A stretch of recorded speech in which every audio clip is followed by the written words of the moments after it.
Didn't land the grills. You really take your temp probe off your Weber kettle and replace it with an electronic device with all that heat that's right there? Well, these folks from ChefsTemp, they think you can.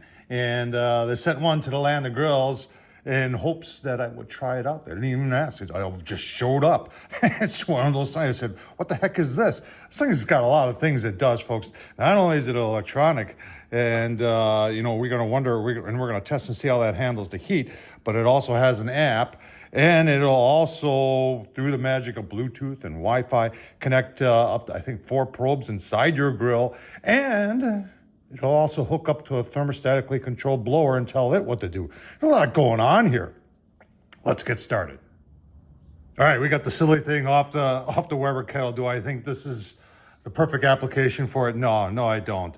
But hang on, I think there are applications where this would work. Now, what interests me about this, I could have just taken the box and put it at the back of the counter and said, yeah, whatever. But I have seen other companies try this method, and I think it's a good idea, but they've all failed before because they couldn't handle the heat.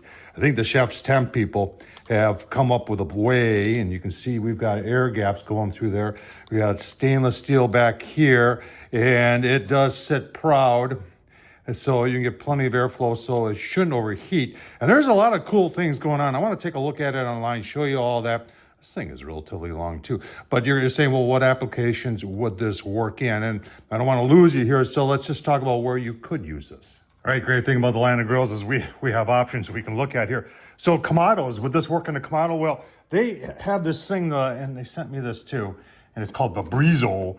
And apparently these two will link up, although that's powered separately with a cord, which is odd.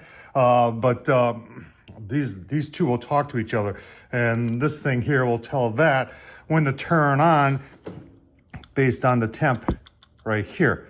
You're starting to follow me here? There could be a flaw in the system. Most of the thermostatically controlled blowers have a separate temp gauge that you put at grill grade level. So this ain't exactly at grill grade level, but hang on.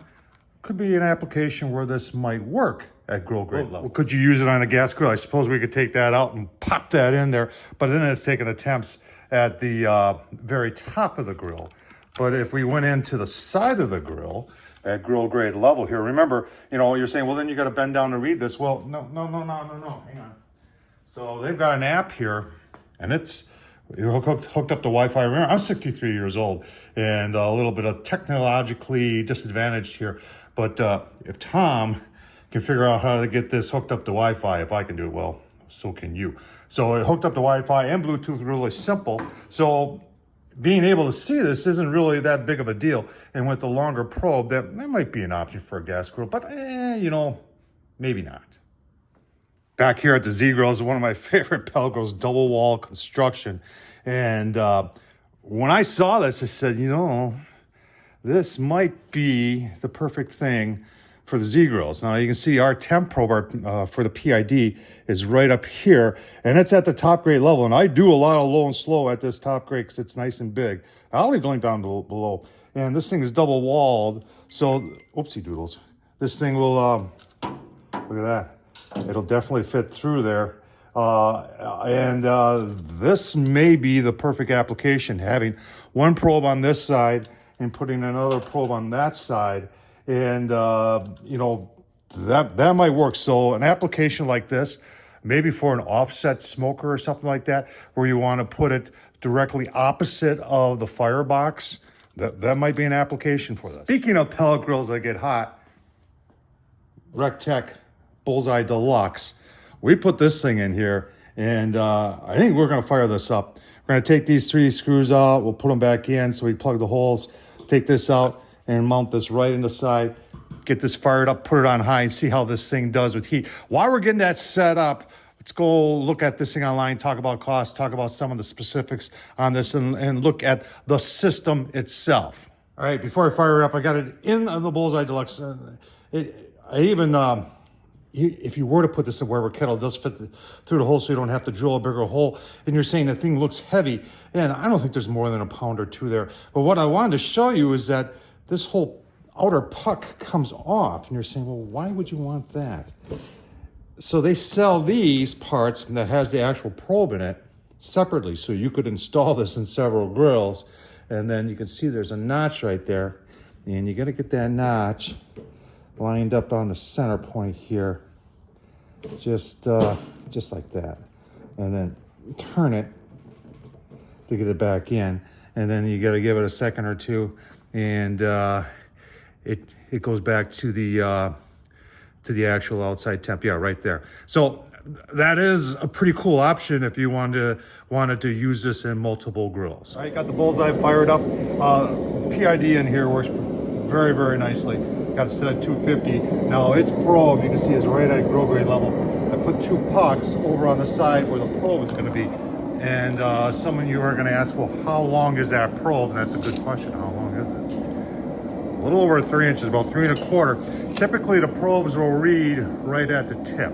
So we're gonna put this down, and like I said, I got the Rectech set at 250, and wait till that comes up. Right now it's saying 89 over there, and we'll give this grill cooks very evenly. The diffuser plate, you see how big it is. It's cast iron, and because it's round, it does a very nice job. So we'll give this about 10 minutes, come back and take a look at it at 250, and then talk about this thing. All right, so while we're waiting on the bullseye come up temp, ChefsTemp.com, and I don't know if this thing is released yet, but I had to go through a lot on this site in order to find this. I had to go to shop a couple times, and I finally found those holders that I just showed you. And when I clicked on that, then it took me to the ProTemp S1 Smart Hub. $70, folks, for everything they're claiming this thing can do. I think that's a very, very affordable price. And they're saying 1,000-degree measurement, 10 times precision, 4 wireless probes. What's interesting is that the ChefsTemp people sent me, they sent me the S1, they sent me the Brizo, and they sent me the charger for the probes, but didn't send me any probes. So probably wouldn't use them anyway. But anyway, you know, I like that there's no wires. That is nice. 1,000 degrees. I read somewhere that it can go a little bit higher than that, like 1,400 is like its max. And they're talking about the tip and the removability, which we just showed, which I think is cool. And there's the accessory. So that Brizo is also $70, and the additional base is only $30.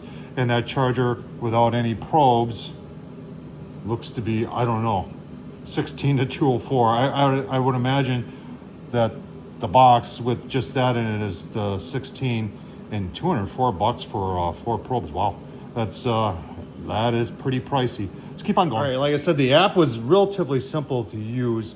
There are some interesting features here. I was playing around with this yesterday. Compensation.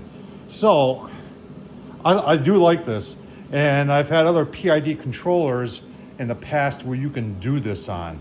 And if you think yours is off a little bit and you want to make some adjustments, you can go plus or minus. If you think that it's always reading warm by, say, 2 degrees, you can take it and go -2. Or if you think it's always reading cold by a couple degrees, you can adjust it that way. And I think that's a nice feature there. So nice job by the ChefsTemp's people giving you the opportunity to dial your own stuff in.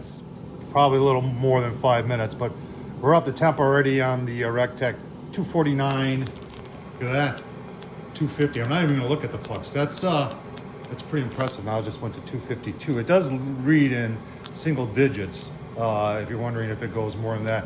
And we're going through a smoke phase here on the Rectech. So the Rectech is reading a little bit faster than the ChefsTemp is, but I'm impressed that temps are relatively, and I didn't do any adjustments here. That's at 0. So just out of the box, it seems to be working pretty decently. All right, so it is rechargeable. This is how you charge it. How long does it last? That much I don't know. We'll have, time will tell with that. And I didn't find anything in the specs. All it says is long-lasting battery. I didn't find anything in there that said that it would last. So someone's going to ask, hey, if I put this on for an all-night cook, will it last all night? Man, that's a good question. I don't know. All right, just set the Rectech up to full, which is 990. Although it says 750 there, but it's 990. And we'll see how this thing handles, how it handles the heat. You may be asking yourself, can you use both apps at once? And for those that are like me that are technologically challenged, apparently you can. All right, here's some additional specs. You can see it goes up to 100. I don't know how they come up with this stuff. Base monitoring temp range 32 to 1022 degrees Fahrenheit. Accurate within plus or minus 1. I'll go along with that. The base probe, that prong heat resistant up to 1200. And now they're talking about the total weights. I know somebody would ask that. There's that. Base stem, they're calling it 3.5. It looked more like 3.25. Rechargeable batteries built in. Doesn't say anything about. I'm curious as to how waterproof this thing is, or water resistant it is. Let me see if I can find out any information on that. All right, so all I can find is that the probe is waterproof. Okay. But what about that thing right there? So there's a whole bunch of information here that I found. Smart New Grill talks about, look at this guy, I don't know who that is, but he put it on everything. I mean, he's even got it on a barrel. That's pretty cool. And they have questions and answers down below. And well, you see for yourself, there's nothing that talks about if this thing is waterproof. What do you do if you got this and it's raining or snowing? Well, that's interesting. All right, so there is a little lag between what the bullseye is reading and that's reading. You can see the difference right there. We're at 788, 738. This does catch up, but it takes a little bit of time. All right, 757 what it's saying over there, and we're 789 right there. I was just kind of curious as to how hot the backside is getting. Let's use our thermal and see if we can figure that out. So 284. Yeah, I don't think there's ever going to be an issue with this thing. You can see we're in the hundreds reading the outside here, and they've got this large air gap in here, so it's letting air through there. And this thing, I mean, it's hot right there, but right there and right there, it's cool. So I think it'll handle the heat. I think it'll handle the heat just fine. Tell you what, let me come back to my final thoughts. All right, final thoughts on this guy right here, the S1 from ChefsTemp. Right now, the bullseye is reading 804. This thing still hasn't caught up to it. So I don't know what's going on there. But anyway, does it work? Yeah, it works. Am I concerned about a couple of things? Well, battery life is one of them. We don't know that. And we also don't know how this thing is rated for being outside in the rain and the snow. Is Tom Horsman of YouTube gonna use it? Remember I showed you that Z-Grills I've got double walled? I think I'm gonna put it on that side, and then I'll bend up a rain cap that'll have magnets on in case I do use it in the rain and the snow, because that thing I like to use when it's cold out because it's super insulated. It does a very nice job. So I keep coming back to the price of this thing, and for the price, I think it's pretty cool. Would you put this on a Weber kettle along with that Brizo? Heck no. You got a Weber kettle and you want to fit out with a thermostatic control blower on it. You get yourself the Venom from Spider Grills. This thing has got a lot. There's a lot of, well, I'm not gonna say moving parts, but there's a lot to making this thing work. Is it innovative? Yeah, without a doubt. For 70 bucks, am I all in? Heck yeah, I'm all in for 70 bucks. I think it's a real deal. I like the fact that it hooked up to the Wi-Fi nice. Like I said, there's a couple questions out there that will be answered over time. But if you're looking for a cute gadget to put on maybe your pellet grill, or you could put it on a Kamado. Although this would be the only place I would recommend putting it down low if you're going to put it on the lid. It would be worthless on a Weber kettle if you're going through the upper lid. But other than that, on an offset or on a pellet grill, I think it's a good option. Starting to ramble here a little bit. Leave your thoughts down below. What do you think about this? And while you're there, thumbs up, leave a comment. Don't forget to subscribe. And hey, if you enjoy this nonsense from Tom Horsman YouTube, buy me a beer down in the super thanks. Thanks for watching, folks. Pretty cool.